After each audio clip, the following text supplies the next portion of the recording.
We love a classic Ford, and keen to explore one of the Blue Oval's highlights in a slightly different way, we bought a Mk3 Cortina, all the way from South Africa. Let's relive the best bits of one of our favourite project car series.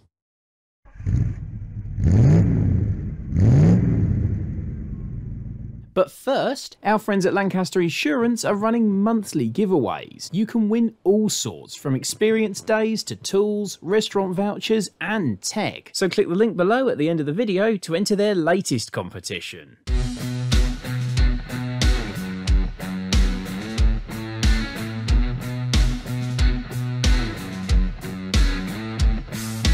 The early 70s for me are one of the best eras of classic Fords because much like the Mark I and Mark II Escort, for me the Mk3 Cortina looks like a baby muscle car. That massive front grille, those big lights, these fins on the edges of the wings, it's still a gorgeous looking car. And this one is our new Classics Monthly project car. But you might notice just here, this particular Mk3 Cortina is a little bit different because I've come all the way to Car Cave in Scotland to pick up this South African import Mk3 Cortina. So let's have a quick walk around our new project car and find out whether actually my 500-mile journey up here was worth making. So straight away, red, kind of an unusual colour for a Mk3 Cortina, but I think it's gorgeous. It has a nice polish, and under the lighting here, it looks really, really smart without looking overly restored. There is a little mark here on the bonnet which looks to be a stone chip or something's landed on it or something. It's not terrible, and to be honest, we could probably touch that in.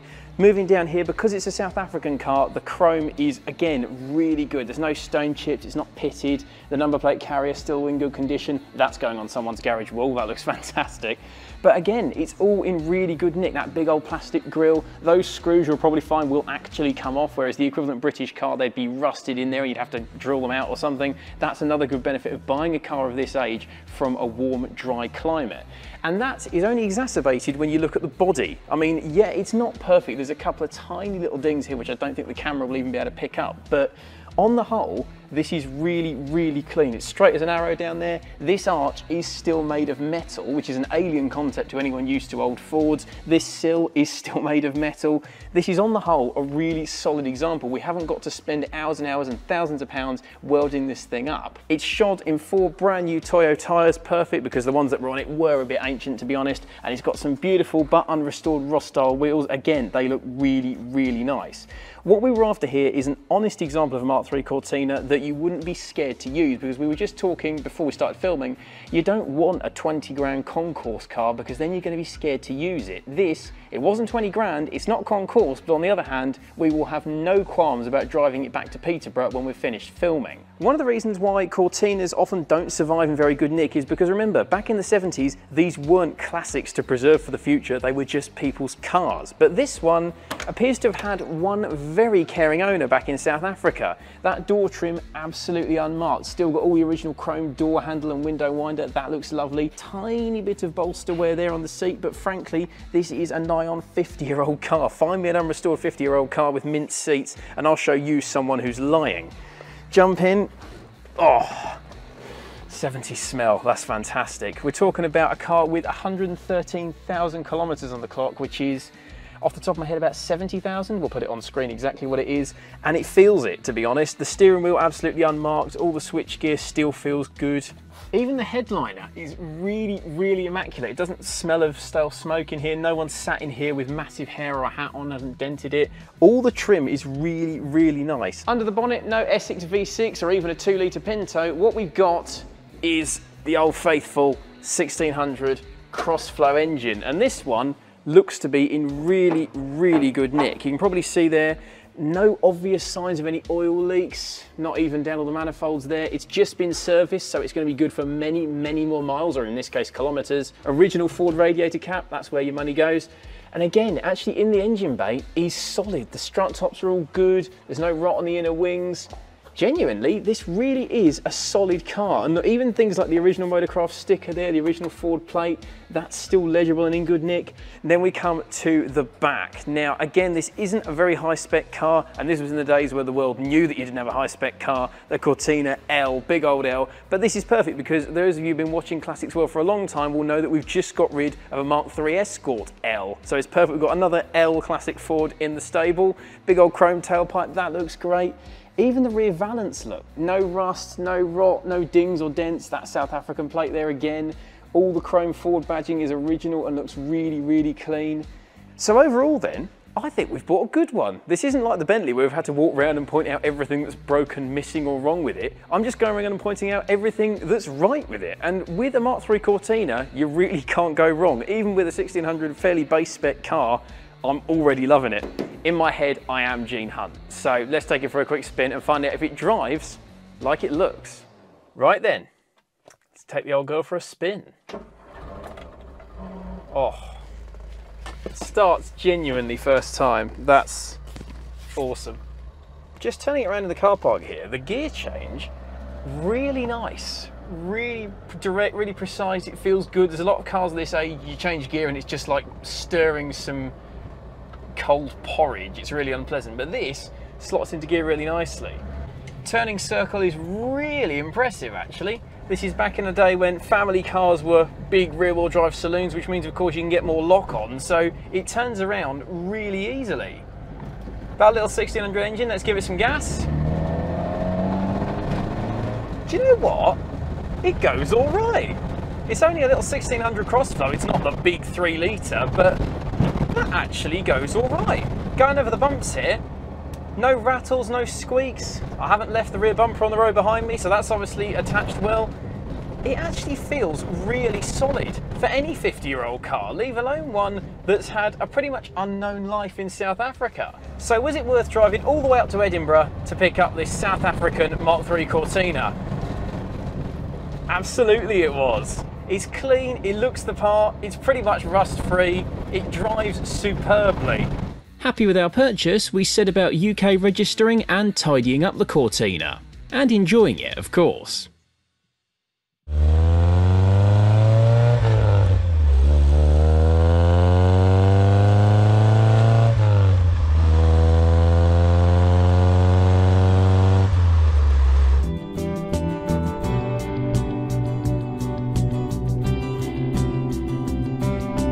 The company that imported it had filled out the, I think it's a Nova form, the declaration for getting it into the country. So all the DVLA wanted to know really was that it was what we said it was. It's this particular car with this chassis number, it's not being ringed with anything else, and that all the taxes have been paid. So yeah, really not that complicated because a good half of the process had been done already by the importer. MOT, it's MOT exempt. It used to be the case, I think you had to have an MOT when it came into the country before you could register it. You don't now, so what we did, we took it to the local specialist and we had an MOT style inspection. And there wasn't an awful lot that they turned up that needed doing, but it was all stuff we could add to the list and do at the same time. Our biggest problem was that the DVLA in Swansea were going through a lot of turmoil at the time. They did ask for a whole load of pictures, some very obscure ones. The whole of the headlining, fuel filler pipe inside the boot, various views under the car, close-ups of the chassis plates. They give you maybe a dozen random pictures and it just makes it that much harder if you are trying to fake it because you haven't got a complete car that you can't take the picture of. But I sent off the pictures, didn't hear any more, and then just wait. And that was the biggest thing, that what should have taken a couple of weeks took, I think, about 7 or 8 weeks in the end, but then I just got a letter with a new registration document and yeah, we were good to go. So now she's got British plates on, what else has been done to the old girl? Some mechanical stuff, track rod ends, steering gaiters, a lot of stuff that we'd figured out when we first inspected it that needed doing. The alternator has been changed. I mean, this is all very simple stuff. We put a mileometer speedo in it. The biggest stuff has been bodywork. Probably 70% of our work has been invested in the bodywork, and you can't see any difference because it looked this beautiful when we got it. The only thing you could see is right here, little ding where it had gone through the paint. Looks perfect now. We've resprayed this centre section of the bonnet after repairing that. Inner sills at the back, floor pan under the driver's seat that had collapsed, inner sill and A post over on that side, the whole of the spare wheel well in the boot, and the worst one, the real nasty one, up under the back window by the boot hinge, where the hinge had all rusted away. But it's all good as new now, be good for another 40 years, and yeah, delighted with how it's turned out.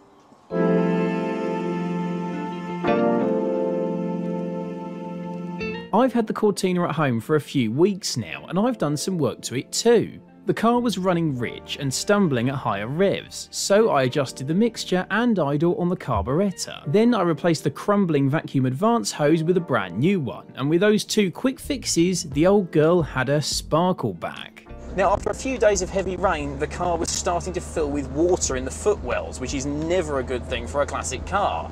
After a bit of investigation, I traced it to the door seals at the front being knackered and just crumbling in your hands. They're probably the originals from 1977, and being in the hot climate of South Africa won't have done them any favours. Thankfully though, replacements are cheap and easy to come by, so I changed both the door seals over, and sure enough, that cured all our leaks. The other thing I noticed in regular use of the car was quite how awkward the seat belts were. You might remember the original ones the car used to have, and they were where you clip them into place and then tighten them down so they actually hold you and stop you flying forward if you brake hard. You couldn't lean forward and open the glove box or reach a parking machine for a ticket, but here's a little bit of trivia for you. For about the last 50 or 60 years, all car manufacturers pretty much have used the same bolt size, pitch and thread for their seat belts, and that means that seat belts from pretty much any car will fit pretty much any other car. So I pulled out a spare set of Fiat Seicento belts I had and bolted them straight in. Now these are modern inertia reel belts, which means you just clip it in and of course it adjusts to the size of your body, but if you do brake hard, they do lock up. The temperature of this car has always been a bit of a sticking point. The heater has never worked and the temperature gauge barely creeps above freezing cold. Now I put that down to a failed thermostat potentially, and then Jeff made a very good point. Being a South African car, it's entirely possible this Cortina might have a South African thermostat in it, which is designed to run in a hotter climate so it doesn't open at as high of a temperature as we'd like in Britain.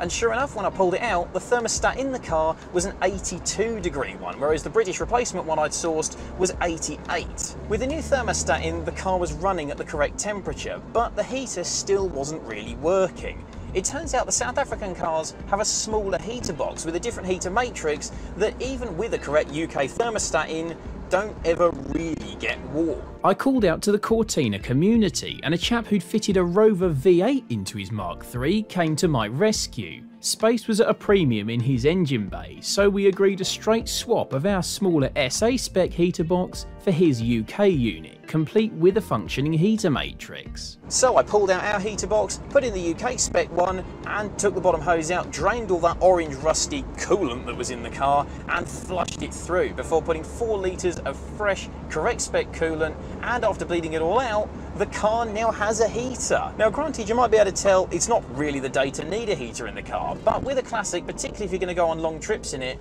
you do want a heater to have that extra capacity to cool the car down a bit if you end up in traffic. With structural and mechanical repairs complete, the Cortina was ready for its big event, a road trip into continental Europe.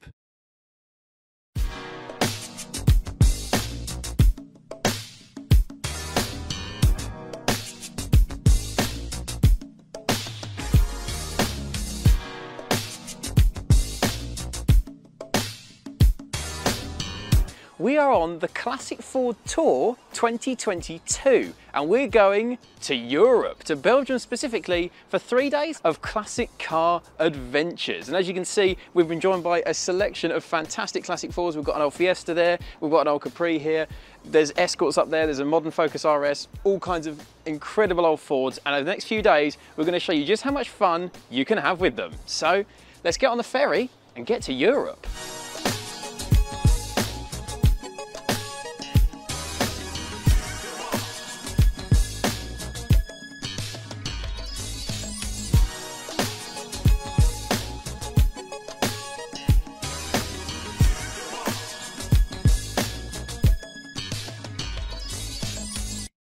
After a pleasingly smooth ferry crossing, we burst into the sunshine of France and started making our way to the hotel in the coolest convoy I'd ever been a part of.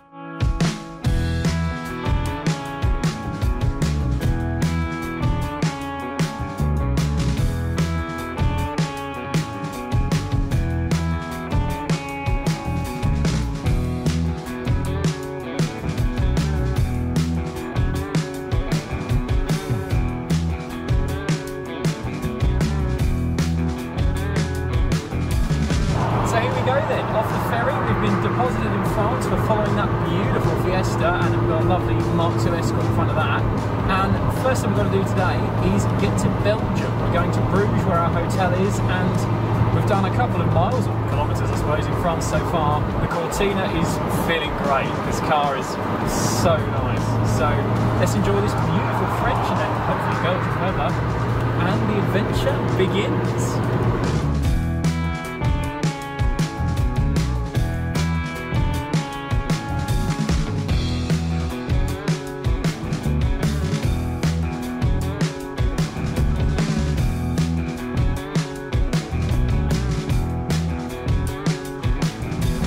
With such gorgeous weather, a few of us decided to head for the beach and ended up in a town called Nieuwport. No, not that one. Or that one. Or that one. This one's spelt differently, and it's got a gold statue of a man riding a turtle. Don't get that in Milton Keynes, do ya?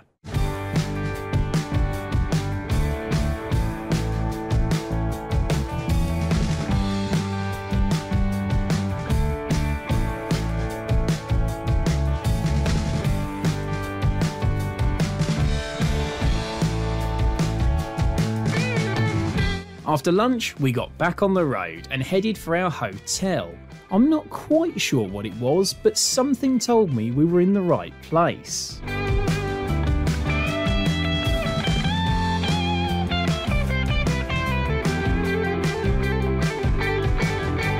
We checked in and sat back to admire what might be the most picturesque hotel car park I've ever seen.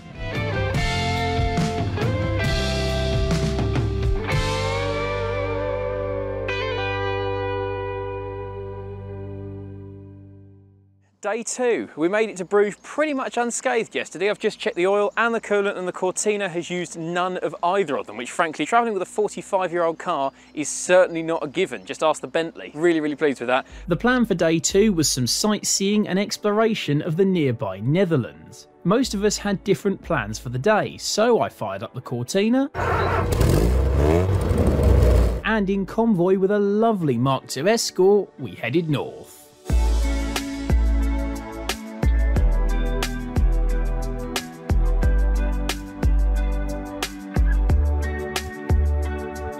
The first Netherlands stop was Sluis, a hidden gem of a town with something of a feel of Canterbury about it.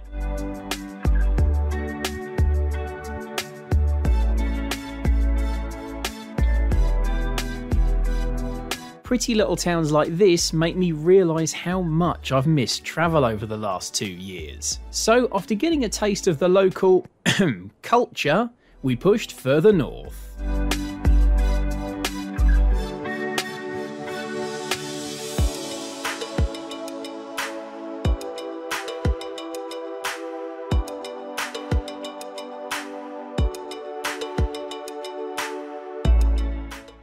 So you join us now in the pretty town of Middelburg in the Netherlands, and it is very scenic, but I think far more scenic for a lot of you will be this, a Mercedes G-Wagen, but as you might be able to tell by the Steyr-Putsch badge on the front, no ordinary G-Wagen, because if you look in the back, it's been made into a sort of mini camper in there. Look, it's got a bench with sort of a fold-out bed thing and what looks like a fridge in there. But it's still painted original military green. It's even got like a little fuel can on the back, which may well have camping water in it. And you know what? I think that is properly cool and nicely complemented by our beautiful Cortina. Love it.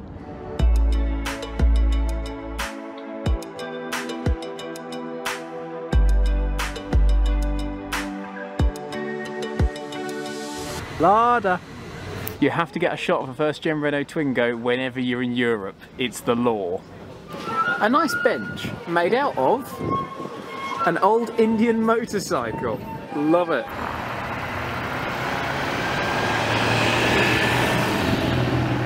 How cute is that?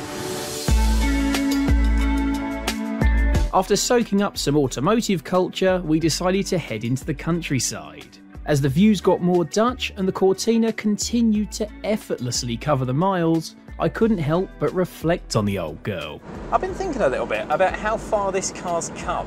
And for once, I don't mean with us. I don't mean all the rust repair and the paint and the mechanical jobs it's had done. I'm talking about geographically. It was built in South Africa. It lived much of its life in Cape Town before we got it. Then it was shipped up to Edinburgh in Scotland. Then we road tripped it down to the south, then up to Silverstone, and now it's barreling on an auto route in Europe. The truth of the matter is that prior to 2021, we have no idea of its history. We don't know if it's the original engine, we don't know how much mechanical work's been carried out on it, and really we didn't know what we were getting into with it. And true, we've had to do more rust repair than we initially thought, but seeing that work pay off in a car that looks this gorgeous, drives so well and brings smiles to people's faces wherever it goes, well, it makes it all worthwhile. And it still does the same charming thing that the Cortina's always done, as just being a bit of home everywhere. We've done nearly 300 miles on this trip so far, and all of us have been comfortable. We drove all the way to the hotel in Belgium. No one had a headache, no one was tired. It's been surprisingly economical, as it turns out, and had not one mechanical flaw. You really don't have to be scared of using old cars. The truth is, the worst thing you can do is garage them and baby them and only take them out on the weekends. I've fallen in love with this Cortina since we got it, and in truth, there is no better car in my eyes for doing this trip with. Love it.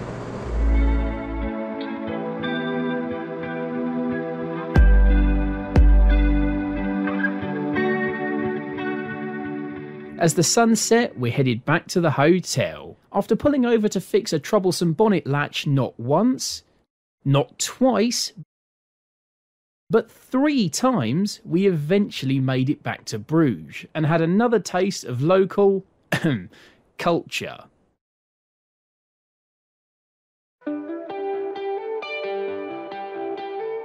The next morning was another gloriously sunny start, with a sense of excitement in the air.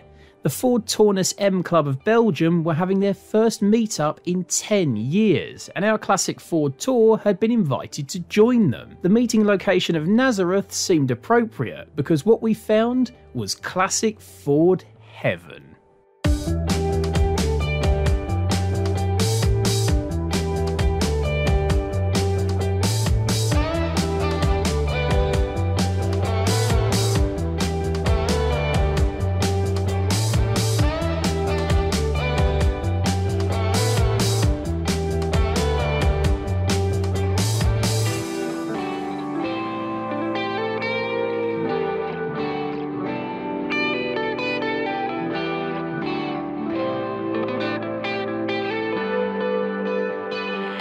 So we've had quite the welcome committee here to the Ford Taunus M Club meet in Belgium, and where better to start than with these 3 versions of the Taunus itself, which prior to what we would call the Mark III Cortina was Europe's version of the Cortina. The Mark III was the first version where they became basically the same car with just a different badge on it. And it must be said, for as much as these aren't quite as familiar as our iconic Mark I and Mark II Cortina, there is something about them, and in their own way, these are all gorgeous cars. Something of kind of American, even Aussie Fords about them. I like them, but they're not quite as familiar as this. On your left, our South African import Mark III Cortina. And on your right, what looks like a Mark III Cortina, but isn't. This is what they got the Mark III as in Europe, the Taunus. And in fact, the full model name for this model that we recognise as the Mark III is the TC Cortina, Taunus Cortina. This particular Taunus was brought here by a lovely Belgian couple who were insistent on parking next to our car. This particular car was brought in from the Netherlands, and it's done just 50,000 kilometres. It's a little bit higher spec than our measly 1.6L, and it features much the same 1.6 cross-flow as our car's got.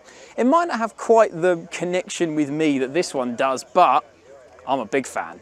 Capris are a firm favourite wherever you go in the Ford world, and we've got some beauties at this meet. Gorgeous 280 Brooklands, lovely Mark I here, and that one with some sort of massive wide-body kit reminiscent of the Tickford Capri that Jeff drove last year. Ball bay wheels, that for me is the pick of the bunch. It's the least standard, but it's just cool, much like Capris in general, wherever you go in the world.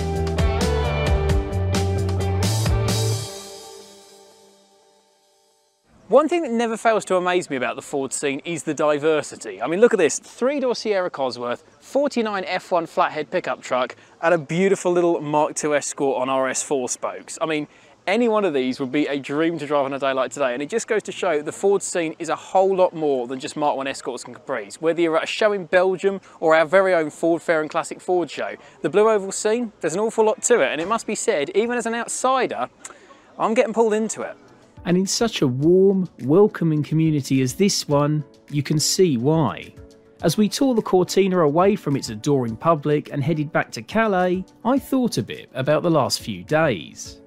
Most modern car drivers wouldn't take a 70s Cortina to the shops, but this old girl had proven that classics don't have to be tucked away and only seen at weekend shows. Over 600 miles through 4 countries, barrelling along motorways, exploring pretty little towns and villages, and meeting new friends at one of the best car meets I've ever been to.